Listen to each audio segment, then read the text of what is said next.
কোটি টাকার দুর্নীতির গন্ধ।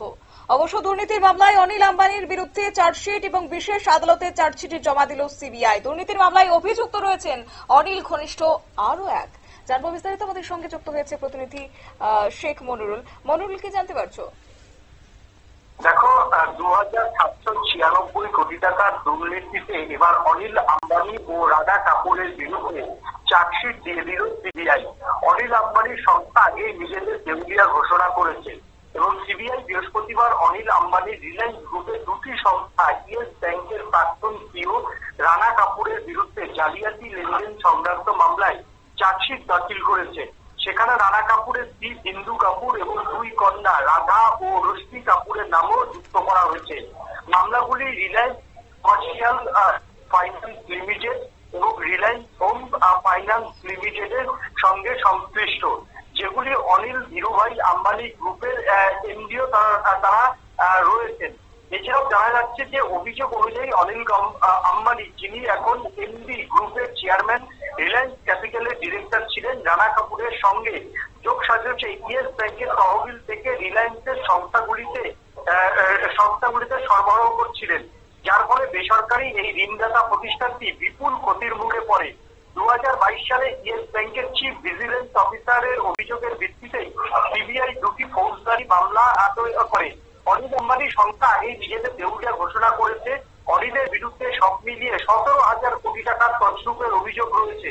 কার্যত বলা পর্যন্ত ঋণে ডুবে যাওয়া একজন মানুষ তিনি সম্পত্তি বেচে পাওনাদারদের দেনা মেটানোর চেষ্টা করছেন, কিন্তু তাতেও সমস্যা কমছে না অনিলের।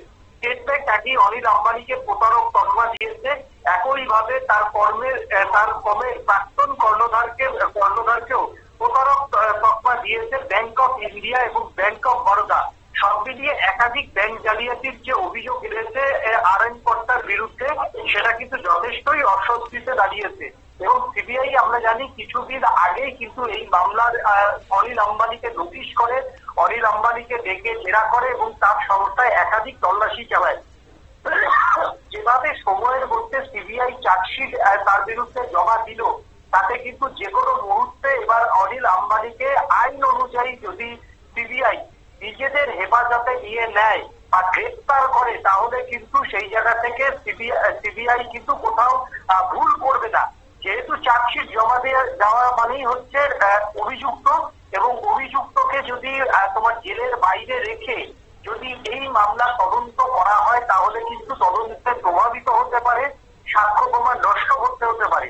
আইনজ্ঞদের এখন প্রশ্ন হচ্ছে, একজন অভিযুক্তকে কেন এখনো পর্যন্ত সিবিআই নিজেদের হেফাজতে না নিয়ে চার্জশিট জমা দিয়ে দিল? তাহলে সেই অভিযুক্ত যদি সাক্ষ্য প্রমাণ নষ্ট করে বা যদি বিদেশে চলে যায়, তার দায়িত্ব কে নেবে? ইতিমধ্যেই কিন্তু সিবিআই বিরুদ্ধে এই প্রশ্ন উঠতে শুরু করেছে।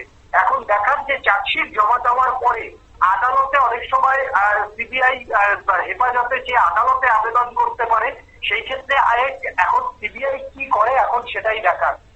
ধন্যবাদ। অর্থাৎ অনিল আম্বানির সংস্থা আগেই নিজেদের দেউলিয়া ঘোষণা করেছে। অনিলের বিরুদ্ধে সব মিলে 17,000 কোটি টাকার তছরূপের অভিযোগ রয়েছে। ইতিমধ্যে সিবিআই চার্জশিট জমা দিয়েছে এবং আগামী দিনে সিবিআই এর পদক্ষেপ কি হয়, সেটা অবশ্য লক্ষণীয় বিষয়।